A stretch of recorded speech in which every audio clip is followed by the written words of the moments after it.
please join me in welcoming our very distinguished guest, the Honorable Ana Gomez.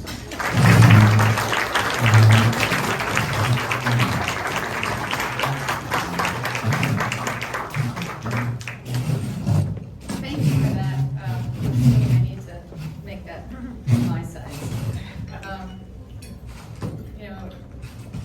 Hearing about all the places I've worked in, I realize how old I am, so thank you for that. So good afternoon. It's a pleasure to be back at the Media Institute. When I spoke here last year, I mused about how much had changed since I spoke at the Media Institute Luncheon in 2009. I think it's safe to say that the rate of change has accelerated over the past year. Our current political moment poses challenges unlike anything I thought I would face as an FCC commissioner. This administration has been on a campaign to censor and control since, well, before day one. And since day one, the FCC has been implementing the will of this administration and undermining the First Amendment at every turn. The First Amendment has protected our fundamental right to speak freely and to hold power to account since 1791. It is foundational to our democracy. Today, the greatest threat to that freedom is coming from our own government. Silencing dissenting voices is not a show of strength, it's a sign of weakness. It comes from a place of fear. Fear that opposing views, rather than presidential decrees, will win out the public debate of ideas. And that is why I am here today and have been speaking out broadly. I realize that in this space I am preaching to the proverbial choir, but it is worth noting that never in my career have I received as much support as I have for speaking out about the importance of the First Amendment and the dangers the current FCC's actions pose to democracy. And over the last few months, I've found myself aligned with voices with which I never imagined I would agree. Why?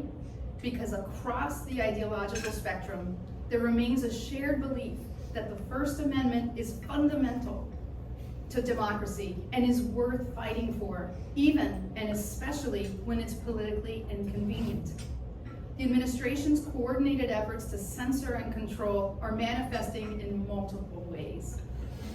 In the tech media telecom ecosystem, they have initiated investigations and floated debilitating rate regulation schemes that target national network broadcasters for their newsrooms' editorial decisions, harassed private companies for their diversity, equity, and inclusion efforts, and threaten tech companies that respond to consumer demands for content moderation and for fact-checking. Separately, they have attempted to shutter Voice of America and sought retribution against lawful residents that protest administration policies. They are banning books, and they are seeking to erase history from the public record and from our national museums. And they are targeting law firms, unions, and all those that have the skills and the will to stand up for the victims of this campaign of censorship and control. And of course, I cannot leave out the fact that they have been firing presidentially appointed Senate-confirmed commissioners of multi-member independent agencies who dare to speak the truth. Broadly speaking, these efforts are unprecedented and indefensible.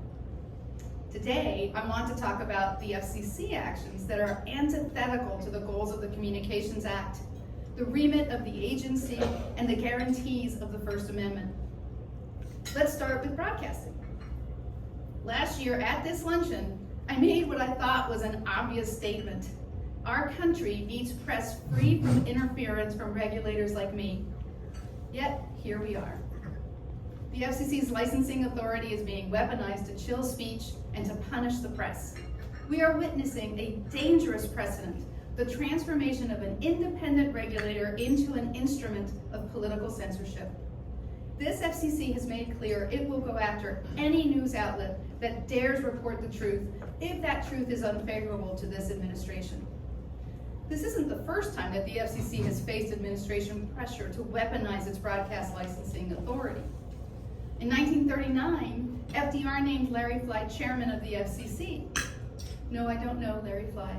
I'm glad to say. Take me.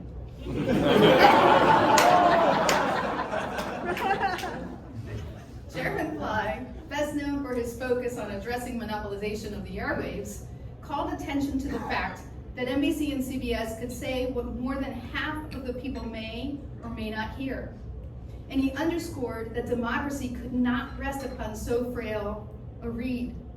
During this time, FDR was convinced that newspapers' publishers were biased against him, and he saw radio as the next avenue through which press would provide unfavorable coverage of him. So FDR asked Fly to ban newspapers from getting FM licenses. Rather than capitulating to administration pressure, Fly refused to take punitive, politically driven action against the press. Instead, he underscored that the FCC would not ban radio licenses for newspapers, and he reaffirmed the agency's commitment to diversity in media control. Again, through the Kennedy administration, the FCC faced pressure from the White House. Reacting to an unfavorable NBC News report, President Kennedy called on Chairman Newton Minow to withdraw NBC's licenses.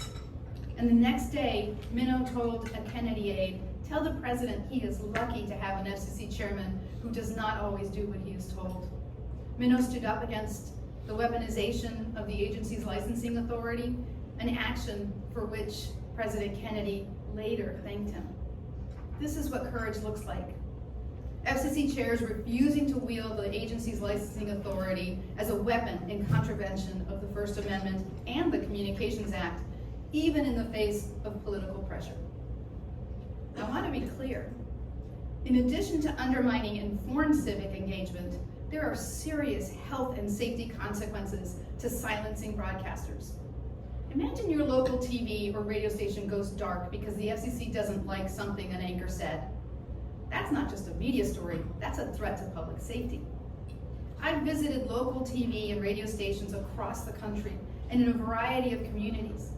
Local news provides life-saving information during storms, wildfires, and other emergencies. It serves veterans, seniors, and rural communities. But partisan politics is now putting these resources at risk. The FCC should not be in the business of controlling access to local information. We should be promoting free and open access to the news. Unfortunately, the administration efforts to censor and control appear to be working, at least for now. Some media outlets are finding it easier to retreat in the face of government threats, veiled or otherwise, than to be responsive to their audiences. As I'm sure you're all aware, last month, Bill Owens, the executive producer of 60 Minutes, resigned. He started at CBS News as an intern in 1988 and was only the third executive producer to run 60 Minutes in its 57-year history. He resigned because he no longer felt he had the independence that honest journalism requires. Pardon my language, but that is a BFD. Speaking as a government regulator, we need journalists to report the truth, even when it cuts against our arguments or our political biases. And corporate parents should give journalists the independence they need.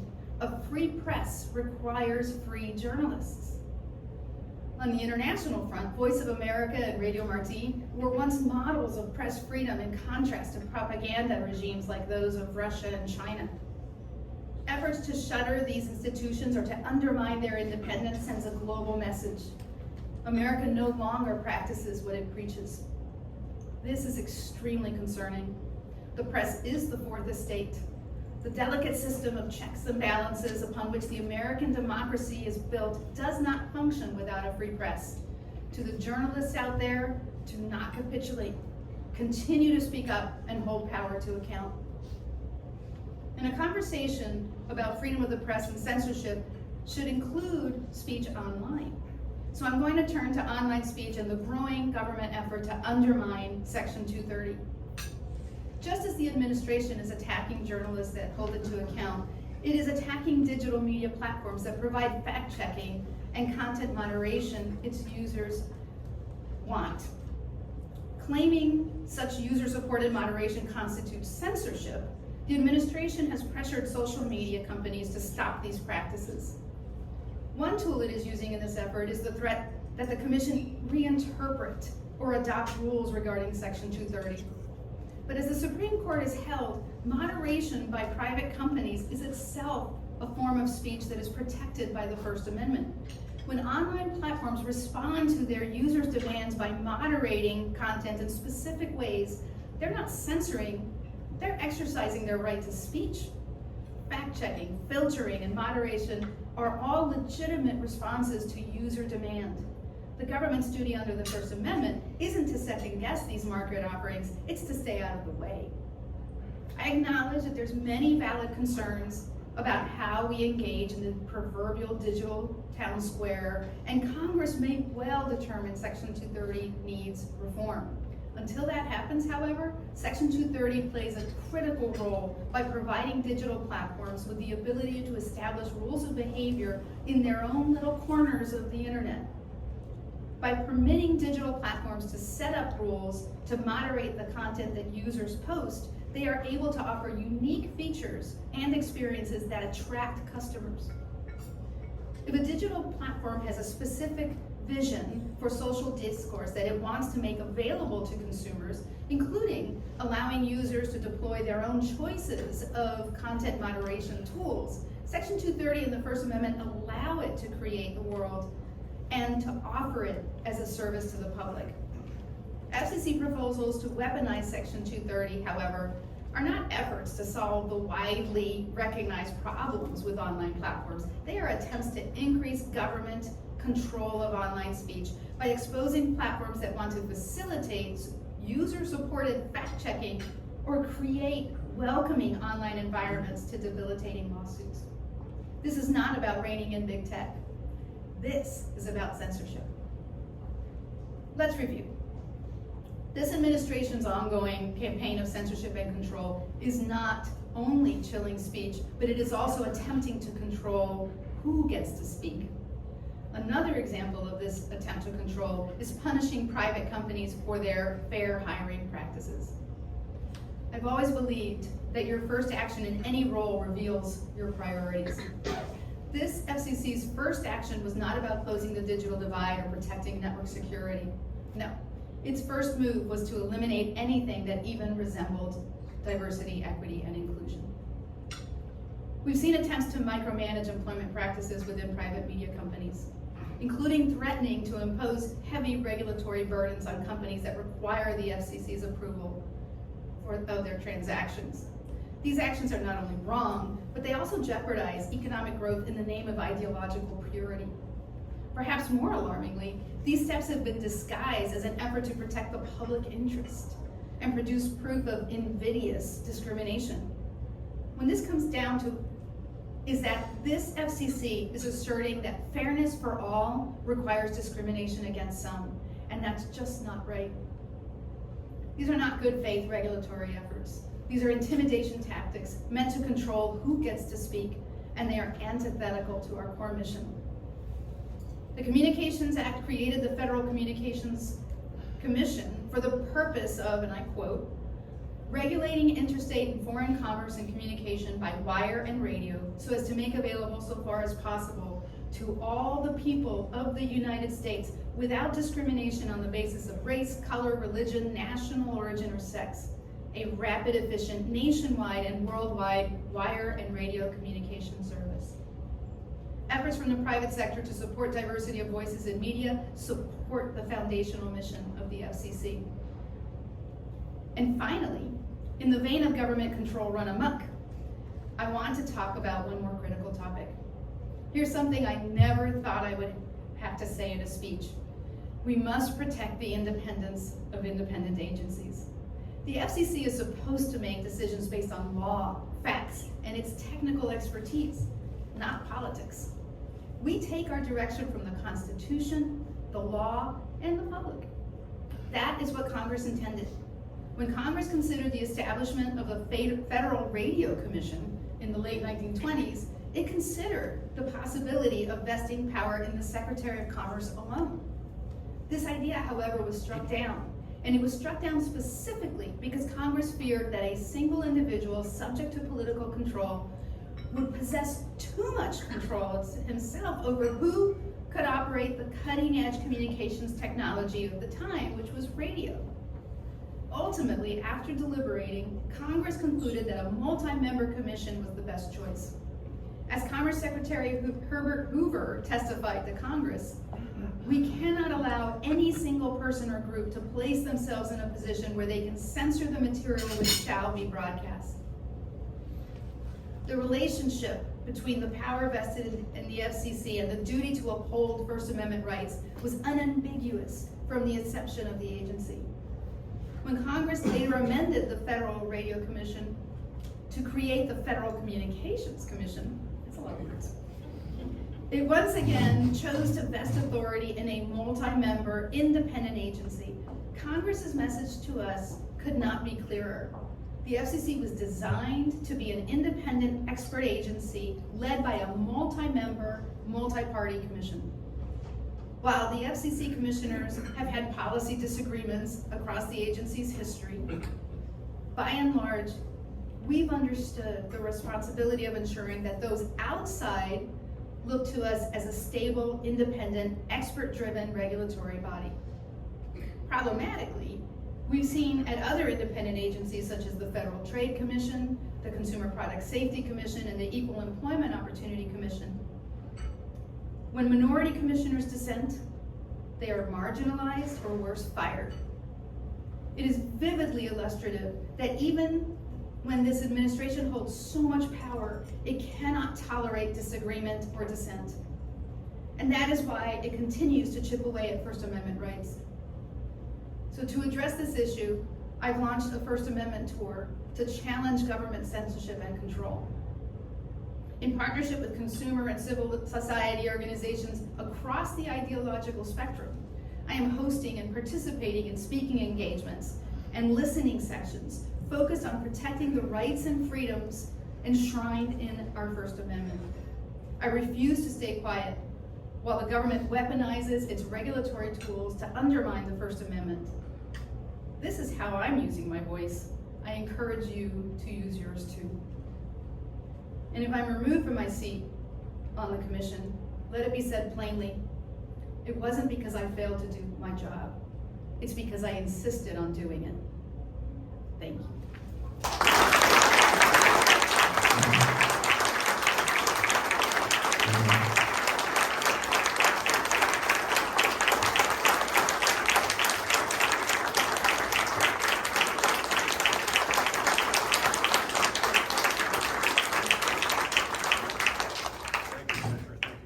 We have time for questions.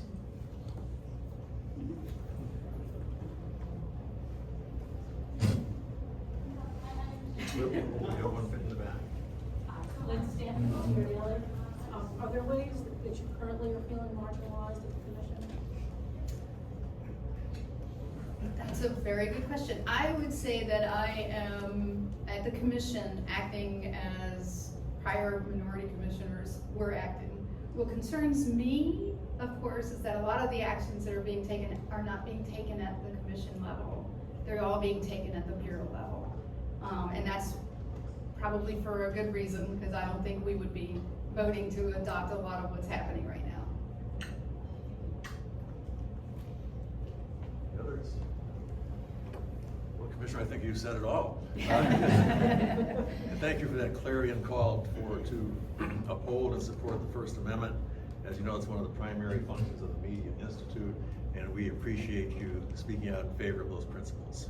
So thank you very much. And thank you for giving me the opportunity to speak. Thank you.